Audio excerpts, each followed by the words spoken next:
Good morning, students.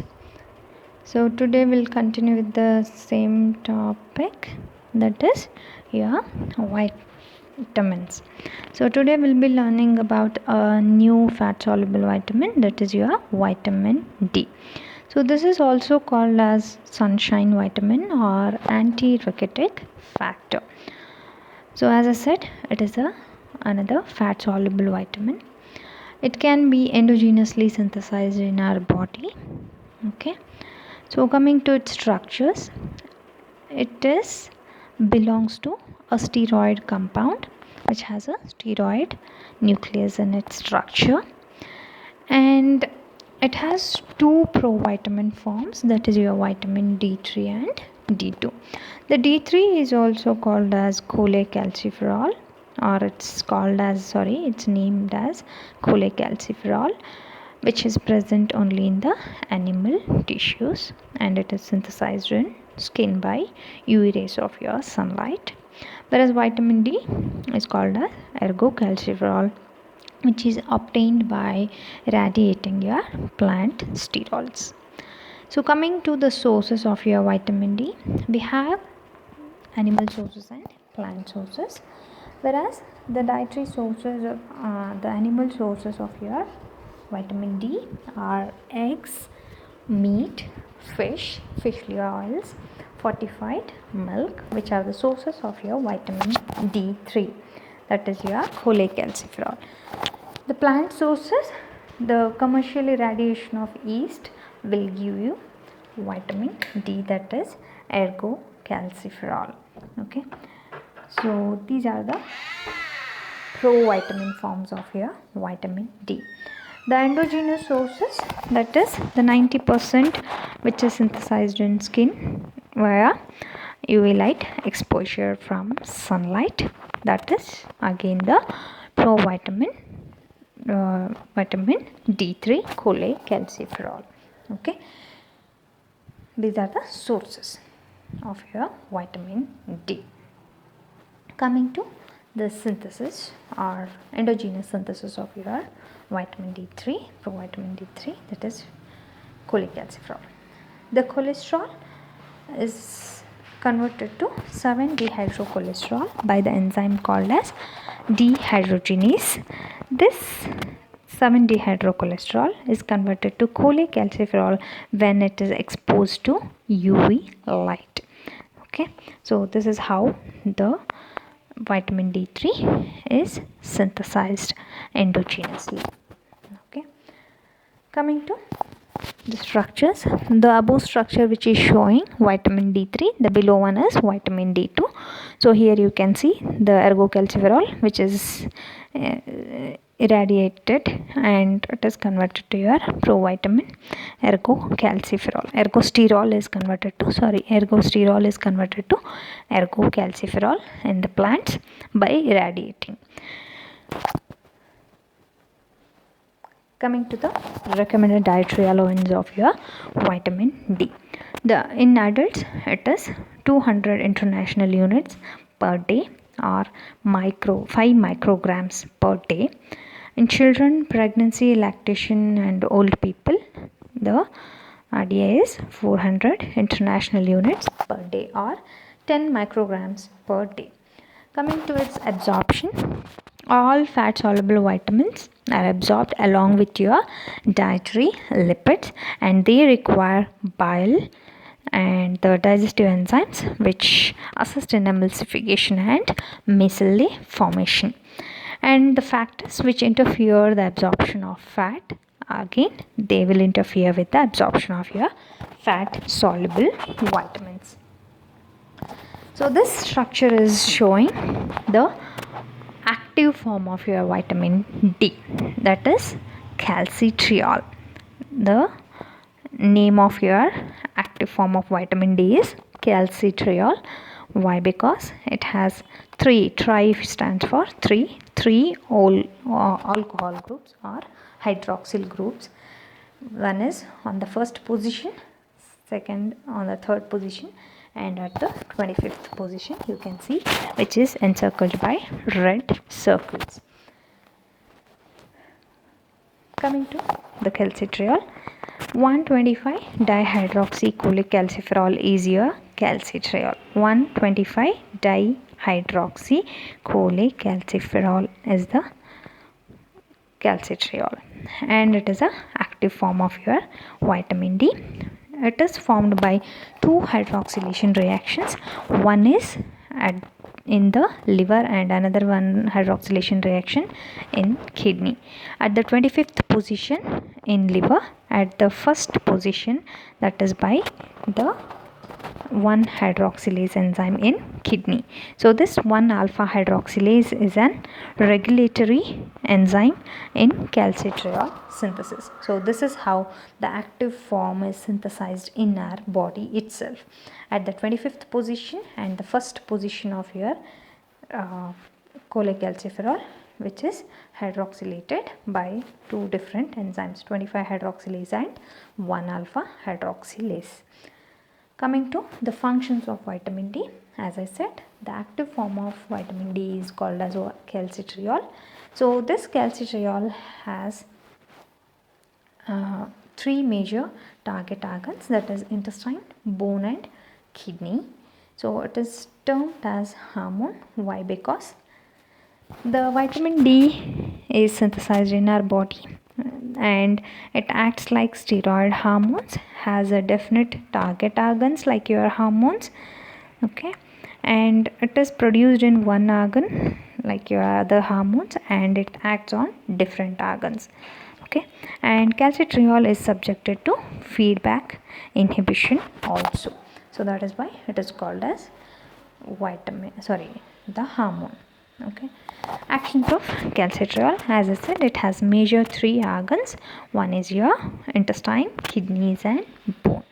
In intestinal villi cells and in the tubular cells of your kidneys and in the osteoblast cells that in your bones. Coming to actions on your intestine. So in intestine, this vitamin D, that is calcitriol, promotes the absorption of your calcium and phosphorus from the intestinal villi, that is by increasing the calcium binding protein called as calbindin in the small intestine. So that is how it increases the calcium absorption in the intestinal cells. And on bones, so the calcitriol acts along with your parathyroid hormone. PTH stands for parathyroid hormone, causing bone resorption and helps in the release of calcium and phosphate into the blood. So that is how they both together will maintain the blood calcium level and bone mineralization. So this is action on the bones.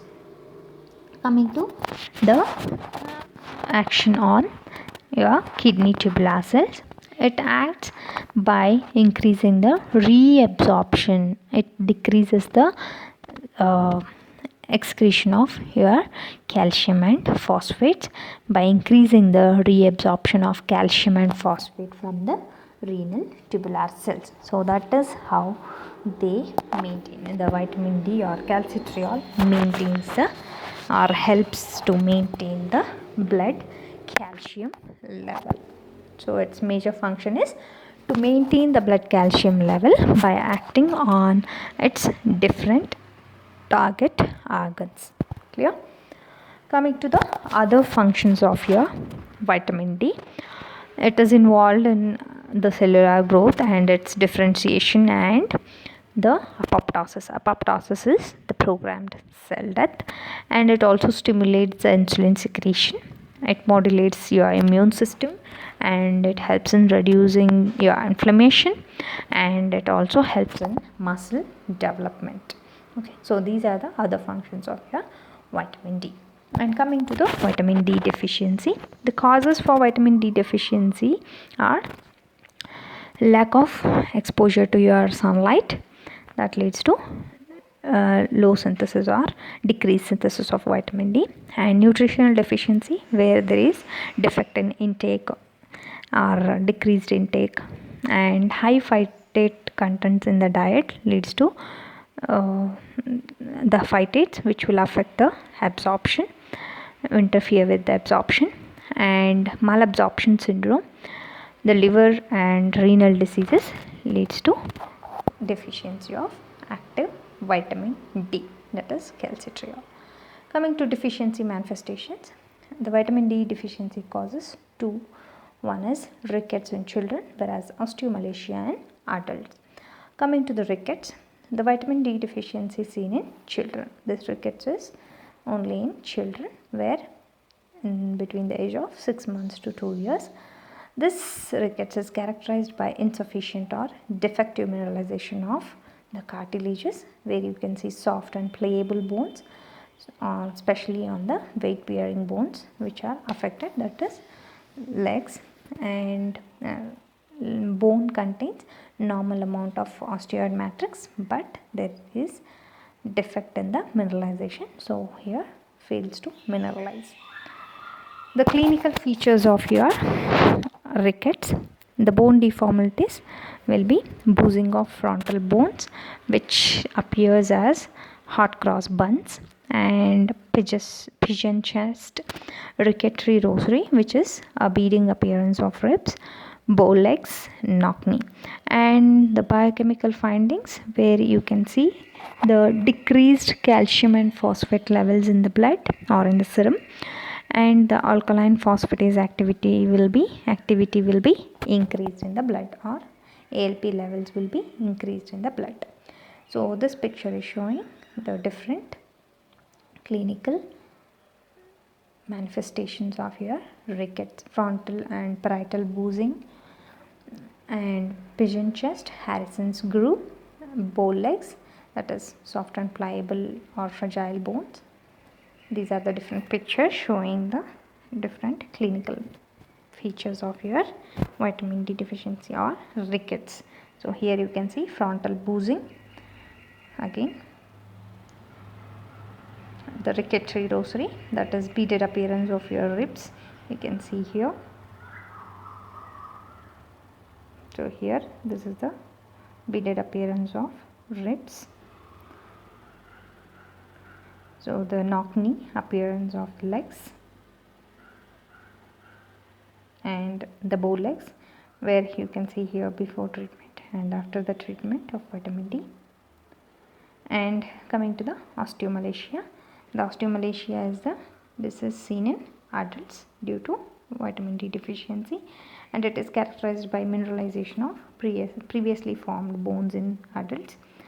This leads to increased risk of osteoporosis, and the patients are very prone to or susceptible for the fractures, or the bones are very susceptible for fractures. So coming to the types, just for knowledge, we have different types of rickets. No need to bang your head. Nutritional rickets, renal rickets, vitamin D resistant rickets. So nutritional rickets, that is due to reduced intake or malabsorption. Renal rickets, which is due to renal parenchymal disease, where defect in the synthesis of the active form. Vitamin D resistant rickets, deficiency of the enzyme 1-alpha hydroxylase enzyme. So these are the types of the rickets. Coming to toxicity, so high doses of vitamin D for a longer period leads to the toxicity. So toxicity will cause hypercalcemia, calcification of your soft tissues, anorexia, weakness, weight loss, and hypertension are the clinical manifestations, are the vitamin D toxicity manifestations. Coming to therapeutic uses, this can be used in therapy of psoriasis, milk fortification. So this brings me to finish your vitamin D. So the other names, cholecalciferol and ergocalciferol, which are the provitamin forms of your vitamin D. Active form, which is 1,25-dihydroxycholecalciferol. The main function is calcium maintenance in the blood. Deficiency leads to rickets in children, whereas osteomalacia in adults. Main signs and symptoms: soft and pliable bones in the rickets, whereas osteomalacia, which are prone to fractures. Yes, it leads to toxicity. So that toxicity. So this brings me to finish my class. Thanks for your patience.